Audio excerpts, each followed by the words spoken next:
بعض ہمارے اہل علماء کرام شیعہ کو پکا کافر کہتے ہیں اور بعض کافر کا بھائی کافر کہنے میں کافر وافر شیعوں میں 20 قسم کے لوگ ہیں, معتدل بھی ہیں. تو میں یہ کہتا ہوں کہ کسی مسلک کو کافر کہنے کے بجائے آپ یوں بولو کہ جس کا یہ عقیدہ ہے وہ کیا ہے, کافر ہے.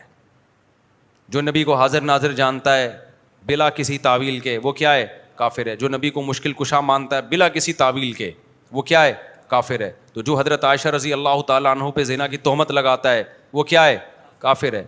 تو چاہے وہ سنی ہو, چاہے وہ شیعہ ہو, چاہے وہ بریلوی ہو, کیونکہ نام فرقوں کے لے کے اس میں ایک تو مبالغہ بہت ہو جاتا ہے. بعض دفعہ سارے وہ کر نہیں رہے ہوتے ہیں, ہم سب کو لپیٹ دیتے ہیں اور پھر فرقواریت اس سے بڑھتی ہے, نفرتیں پھیلتی ہیں. اپنے ملک کو پہلے بچاؤ, جو تو حالت ہو گئی ہے ہماری, لڑ کے ایک دوسرے کو ویسے ہی پڑھ کے کوٹ دیا ہم لوگوں نے. آسٹریلیا سے سوال ہے کہ ہم جا رہے تھے وہاں اگر نماز پڑھتے ہیں کہ ہم ان کو منع کرنے والے کہہ رہے ہیں. ہم جہاں آسٹریلیا میں رہتے ہیں وہاں اکثر اہل تشیع حضرات, وہاں جس علاقے میں رہتے ہیں وہاں زیادہ تر شیعہ حضرات ہیں, تو ہمارے گھر میں آ کر اپنی نماز پڑھتے ہیں. پڑھنے دو بھائی, میرے بھائی, وہ جائے نماز پہ ڈیلا رکھتے ہیں, رکھنے دو. آپ کے گھر آ کے نماز پڑھ رہے ہیں نا, کوئی آپ کے چوری تو نہیں کر رہا نا.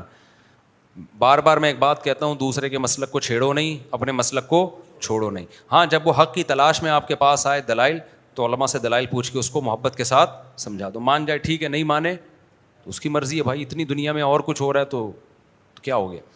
تو یہ ضرور ہے کہ کوئی بھی شخص, چاہے وہ سنی ہو چاہے وہ شیعہ ہو, آپ کے سامنے صحابہ کی گستاخی نہ کرے. وہ اب بولو بھائی یہ حدود سے کیا ہو رہا ہے. دیکھو کوئی عیسائی آپ کے گھر آتا ہے, وہ نبی کو نبی نہیں مانتا نا, تو آپ کو پہلے سے پتہ ہے نہیں مانتا, پھر بھی آپ کے گھر آتا ہے, کھانا کھا کے چلا جاتا ہے. لیکن وہ آ کے آپ کے پیغمبر کو برا بھلا کہنا شروع کر دے, تو آپ کہو گے بھائی اب یہ کیا ہو رہی ہے, یہ زیادتی ہو رہی ہے. آپ کہو گے یہ کیا ہو رہی ہے, یہ زیادتی. تو کوئی بھی شخص آئے آپ کے سامنے سیدنا معاویہ کو برا بھلا کہنا شروع کر دے, حضرت ابو سفیان کو, ابو بکر کو, حضرت عائشہ کو, آپ بولیں بھائی آپ آئیں اپنی نماز پڑھیں, آپ کا ایک مسلک ہے, ایک فقہ ہے, آپ اس طریقے سے پڑھیں, ہم نے منع نہیں کیا آپ کو. میں تو یہاں تو شیعہ لوگوں کو کہتا ہوں, اور آئے بھی ہیں بہت سارے مسجدوں میں, بیان بھی سنتے ہیں.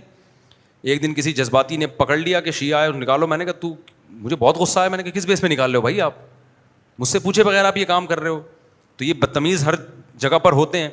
میں نے کہا آئیں بیٹھیں بھائی. تو مجھ سے ملتے ہیں بہت سارے شیعہ لوگ بھی, میں کہیں جاتا ہوں نا اور بتا رہے ہوتے ہیں میں شیعہ ہوں لیکن آپ کو سنتا ہوں, تو ہمیں عادت نہیں ہے اس کو جا کے چھیڑنا شروع کر دیں, پن کرنا شروع کر دیں. میں کچھ بھی نہیں کہتا, ملک ہمارا ابھی لڑائی کا متحمل نہیں. جو سیکھنا چاہے, بات کرنا چاہے, تو آپ محبت عزت کے ساتھ بات کر لیں. اس سے آگے آپ اپنی حدود کو کراس نہ کریں.